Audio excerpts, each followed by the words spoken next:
अगर आपके दांत के बीच में खाना फंसता है, use interdental brushes, use antimicrobial gels, floss daily, always do twice a day brushing, use mouthwashes till the time you are visiting a dentist.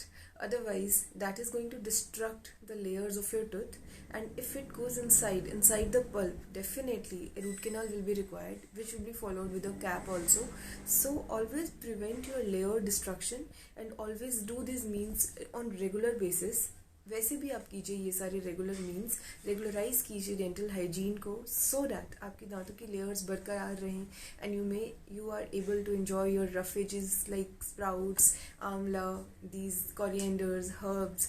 ये सब दांतों के बीच में ना फंसे, नॉर्मल खाना ना फंसे, and you should be able to enjoy your food. Thank you.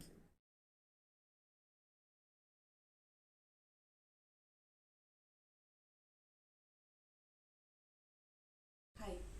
If you are having cavities or caries over the neck of the tooth, consider restoration, because if you are not getting it done, it may cause you prolonged pain or it may lead to RCT later on.